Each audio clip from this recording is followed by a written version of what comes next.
Welcome to the Power Transformation channel. The power of transformation is in your mind.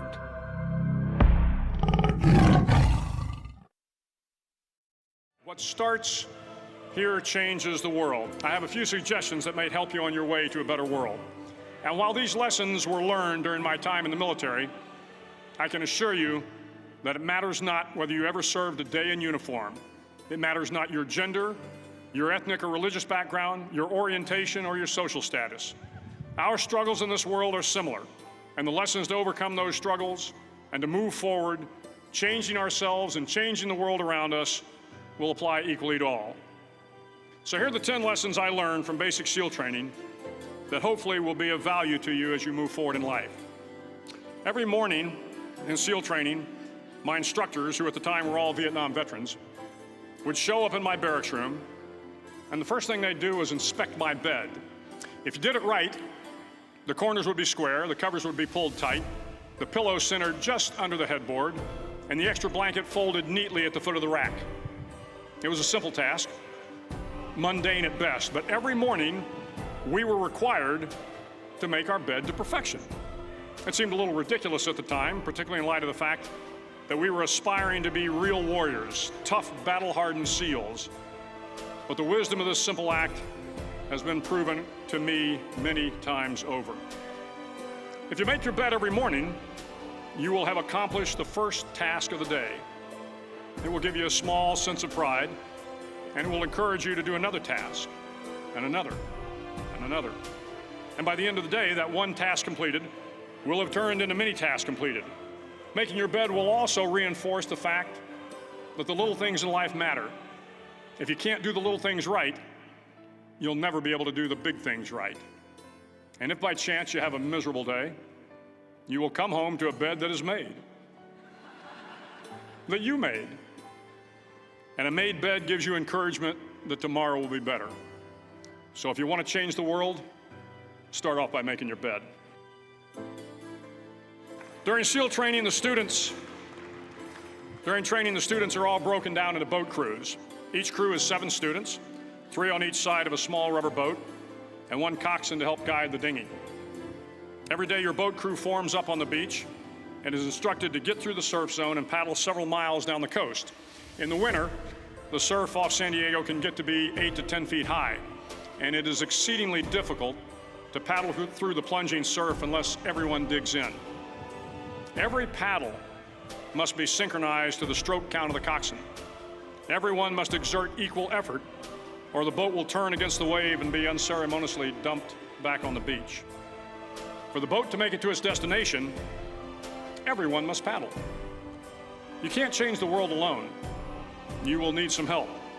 And to truly get from your starting point to your destination takes friends, colleagues, the goodwill of strangers, and a strong coxswain to guide you. If you want to change the world, find someone to help you paddle.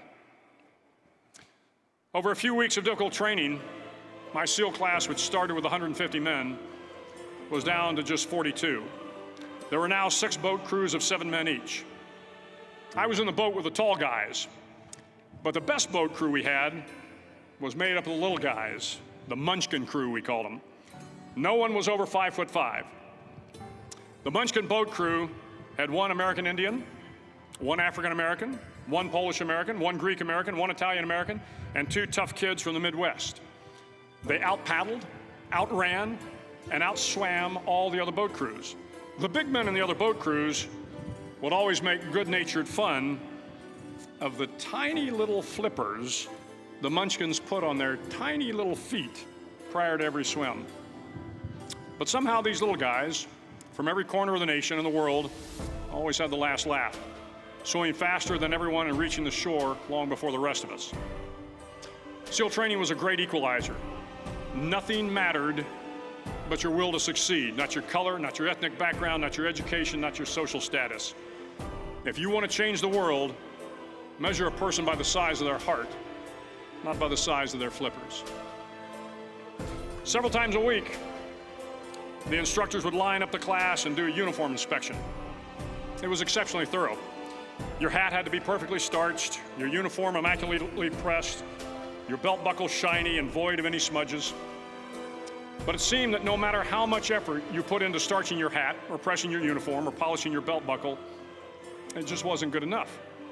The instructors would find something wrong.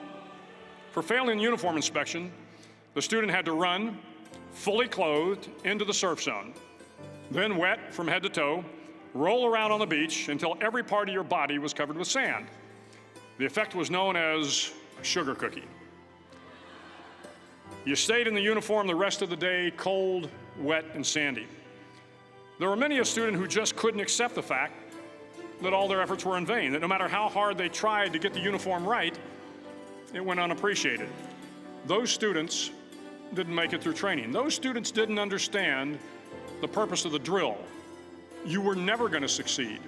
You were never going to have a perfect uniform. The instructors weren't going to allow it. Sometimes, no matter how well you prepare or how well you perform, you still end up as a sugar cookie. It's just the way life is sometimes. If you want to change the world, get over being a sugar cookie and keep moving forward. Every day during training, you were challenged with multiple physical events: long runs, long swims, obstacle courses, hours of calisthenics, something designed to test your mettle. Every event had standards, times you had to meet. If you failed to meet those times, those standards, your name was posted on a list, and at the end of the day, those on the list were invited to a circus. A circus was 2 hours of additional calisthenics, designed to wear you down, to break your spirit, to force you to quit. No one wanted a circus. A circus meant that for that day, you didn't measure up. A circus meant more fatigue, and more fatigue meant that the following day would be more difficult, and more circuses were likely. But at some time during SEAL training, everyone made the circus list. But an interesting thing happened to those who were constantly on the list. Over time, those students who did 2 hours of extra calisthenics got stronger and stronger. The pain of the circuses built inner strength and physical resiliency. Life is filled with circuses. You will fail. You will likely fail often. It will be painful. It will be discouraging. At times, it will test you to your very core. But if you want to change the world, don't be afraid of the circuses. At least twice a week, the trainees were required to run the obstacle course. The obstacle course contained 25 obstacles, including a 10-foot wall, a 30-foot cargo net, a barbed wire crawl, to name a few. But the most challenging obstacle was the slide for life. It had a 3-level, 30-foot tower at one end and a 1-level tower at the other. In between was a 200-foot long rope. You had to climb the 3-tiered tower, and once at the top, you grabbed the rope, swung underneath the rope, and pulled yourself hand over hand until you got to the other end. The record for the obstacle course had stood for years when my class began in 1977. The record seemed unbeatable until one day a student decided to go down the slide for life head first. Instead of swinging his body underneath the rope and inching his way down, he bravely mounted the top of the rope and thrust himself forward. It was a dangerous move, seemingly foolish and fraught with risk. Failure could mean injury and being dropped from the course. Without hesitation, the student slid down the rope perilously fast. Instead of several minutes, it only took him half that time. And by the end of the course, he had broken the record. If you want to change the world, sometimes you have to slide down the obstacles head first. During the land warfare phase of training, the students are flown out to San Clemente Island, which lies off the coast of San Diego. The waters off San Clemente are a breeding ground for the great white sharks. To pass SEAL training, there are a series of long swims that must be completed. One is the night swim. Before the swim, the instructors joyfully brief the students on all the species of sharks that inhabit the waters off San Clemente. They assure you, however, that no student has ever been eaten by a shark, at least not that they can remember. But you are also taught that if a shark begins to circle your position, stand your ground. Do not swim away. Do not act afraid. And if the shark, hungry for a midnight snack, darts towards you, then summons up all your strength and punch him in the snout, and he will turn and swim away. There are a lot of sharks in the world. If you hope to complete the swim, you will have to deal with them. So if you want to change the world, don't back down from the sharks. As Navy SEALs, one of our jobs is to conduct underwater attacks against enemy shipping. We practice this technique extensively during training. The ship attack mission is where a pair of SEAL divers is dropped off outside an enemy harbor and then swims well over 2 miles underwater, using nothing but a depth gauge and a compass to get to the target. During the entire swim, even well below the surface, there is some light that comes through. It is comforting to know that there is open water above you. But as you approach the ship, which is tied to a pier, the light begins to fade. The steel structure of the ship blocks the moonlight. It blocks the surrounding street lamps. It blocks all ambient light. To be successful in your mission, you have to swim under the ship and find the keel, the center line, and the deepest part of the ship. This is your objective. But the keel is also the darkest part of the ship, where you cannot see your hand in front of your face, where the noise from the ship's machinery is deafening, and where it gets to be easily disoriented, and you can fail.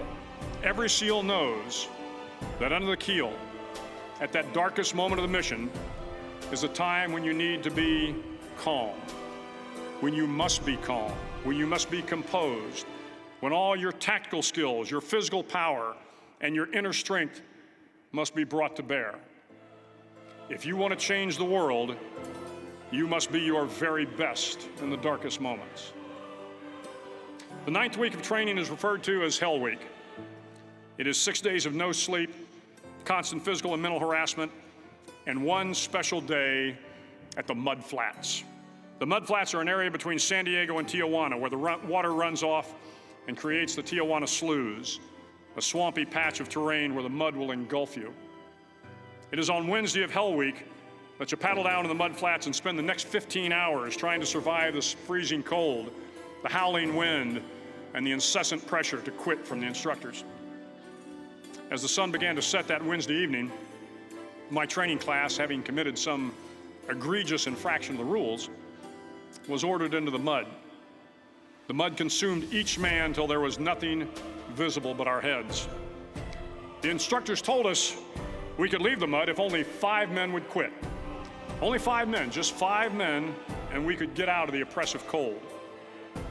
Looking around the mud flat, it was apparent that some students were about to give up.